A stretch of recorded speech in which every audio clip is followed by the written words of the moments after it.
నిన్న అనాథని ఎవరన్నారు? మేమన్నావా? నువ్వే చెప్పావు. ఊరందరికీ నువ్వు అనాథమని చెప్పావుగా. చెప్పాను. అనాథని కాదు, అందరికీ దూరంగా ఉంటున్నాను.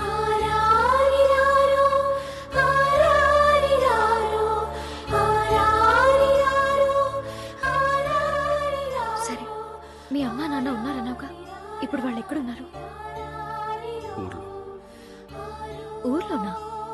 ఏ ఊరు? సామర్లకోట. వాళ్ళు ఇక్కడికి ఎప్పుడొచ్చారు? వాళ్ళు అసలు రానే. సరే, నువ్వు వాళ్ళని ఆఖరిసారి ఎప్పుడు చూసావు?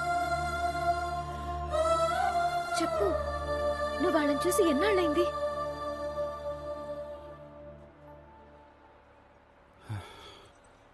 నేను వాళ్ళని చూసి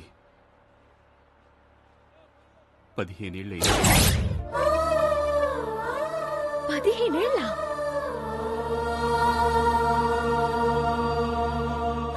ఏంటి నువ్వు అనేది? చిన్న వయసులో ఊరొదిలొచ్చేశాను. ఇక్కడ నా పేరు మాస్రాజా, కానీ అసలు అమ్మ నాన్న పెట్టిన పేరు బుల్లెబ్బాయి. ఈడి పట్టుకెళ్ళడం నా కళ్ళారా చూశాను. ఎందుకు తీసుకెళ్తున్నావు అని అడిగితే ఉతకడానికి తీసుకెళ్తారా కాల్చడానికి అని పెద్ద పొగరుగా మాట్లాడారు. చెప్పరా, నువ్వేనా వెలిగించింది? నాన్న, పట్టాసులు తెచ్చింది నేనే, కానీ నేను వెలిగించలేదు. నువ్వు వెలిగించకపోతే ఇంకెవరా వెలిగించింది?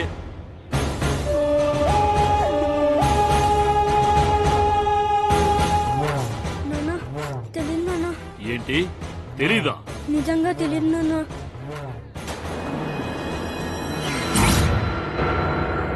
నిజం చెప్పరా? నాన్న, వీడే వెలిగించాడు నాన్న. వెలిగించేటప్పుడు కళ్ళల్లో పడుతుందని కళ్ళద్దాలు కూడా తీసుకున్నాడు నాన్న. ఇదిగో చూడండి, పెద్దబ్బాయి కళ్ళజోడు బుల్లెబ్బాయి జేబులో ఉంది. ఇంతకంటే సాక్ష్యం ఇంకేం కావాలి? నేను వెలిగించలేదు నాన్న. కొట్టదు నాన్న. నేను వెలిగించలేదు. కొట్టదు నాన్న.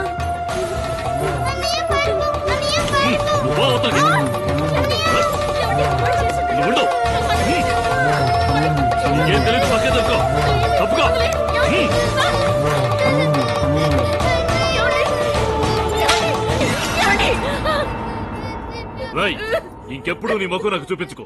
ఇంకెప్పుడైనా ఇంటి పక్కనకు వచ్చావో నీ కాళ్ళు చేతులు విరిచేస్తాను. ఇంకెక్కడికైనా వెళ్ళి నీ చావు నువ్వు చావు. పోదండి.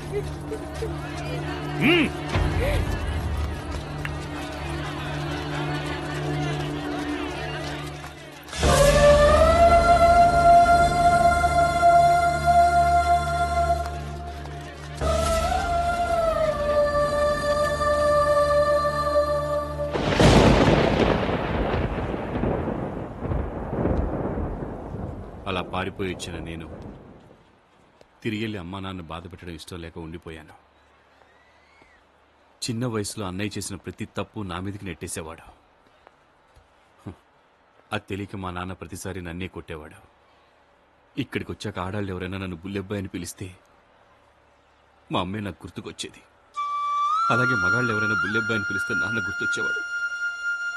వాళ్ళు గుర్తొచ్చినప్పుడల్లా మనసు చాలా కష్టంగా ఉండేది. అందుకే నా పేరు నేను మాస్రాజాని మార్చుకున్నాను. అలా ఊరిని కుటుంబాన్ని మర్చిపోయాను. ఆస్తి ఇస్తామన్నందుకు మీ అన్నయ్య వాళ్ళని నేను కొట్టలేదు. ఊళ్ళో కోటలాంటి ఇల్లు, ఎంత తిన్నా తరగని ఆస్తి, ఇవన్నీ ఉన్న నాకు బిచ్చవేస్తామన్నట్టుగా మాట్లాడితే ఆ బాధ తట్టుకోలేక వాళ్ళని కొట్టాను. అయినా ఒక్కసారి మీ నాన్న నిన్ను కొట్టినందుకు అన్నీ వదులుకొని వచ్చేసావే. ఎన్నిసార్లు నిన్ను ప్రేమగా దగ్గర తీసుకుని ఉండుంటారు. అది ఎప్పుడైనా ఆలోచించాను. నువ్వు వచ్చేసేటప్పుడు మీ చెల్లికి ఎంత వయసు ఉంటుంది? 7-8 ఏళ్లుంటాయా? ఇప్పుడు 22-23 ఏళ్లుంటాయి. తనకి పెళ్ళయ్యిందో లేదో, పెళ్ళైతే ఎలా ఉందో, అసలు తను ప్రాణాలతో ఉందో లేదో అన్న విషయం నీకు తెలుసా?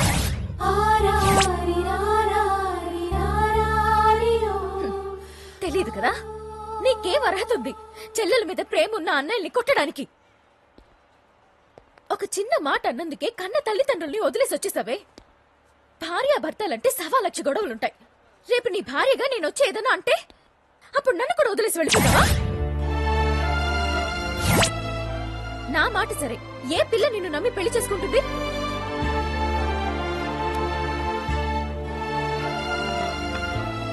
ఇటు చూడు, మా నాన్నగారు చెప్పారు, నువ్వు వచ్చి పద్ధతిగా పిల్లని అడిగితే పెళ్లి చేస్తానని.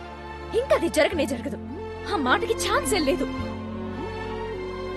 నేను నీకు దక్కాలంటే నువ్వొక్కడివే వచ్చి పిల్లని అడిగితే సరిపోదు. మీ అమ్మ, నాన్న, అన్నయ్య, చెల్లెలు మొత్తం మీ కుటుంబంతో సహా వచ్చి నన్ను అడగాలి. కుదరదంటే నువ్వెవరైనా పెళ్లి చేసుకో, కానీ నేను నిన్ను తప్ప ఇంకెవరిని పెళ్లి చేసుకోను.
నమస్కారం. కూర్చో కూర్చో కూర్చో.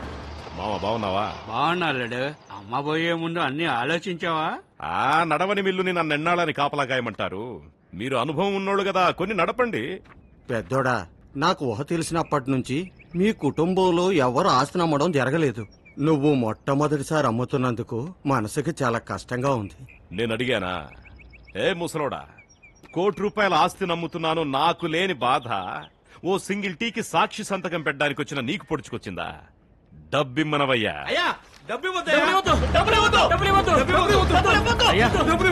ఈ తరతరాలుగా వస్తున్న ఆస్తి. అతనికి బుల్లెబ్బాయి అనే తమ్ముడున్నాడు. అతని సంతకం లేకుండా ఎలా చెల్లుతుందండి? అరే, తమ్ముడు లేడు గిమ్ముడు లేడు, సంతకం పెట్టడానికి వాడు ఎప్పుడో చచ్చిపోయాడు. అతను చావలేదు, బతికే ఉన్నాడు. బుల్లెబ్బాయి నా ఫ్రెండ్, అతను తప్పకుండా వస్తాడు.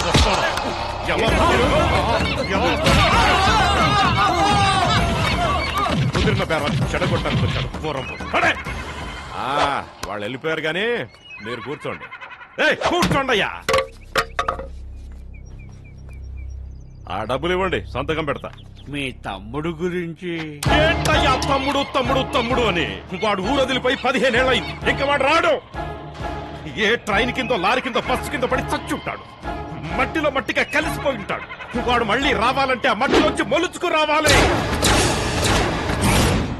ఏంటి సడన్ గా ఊడిపడ్డానికి వాడేమన్నా దేవుడు అనుకున్నారా?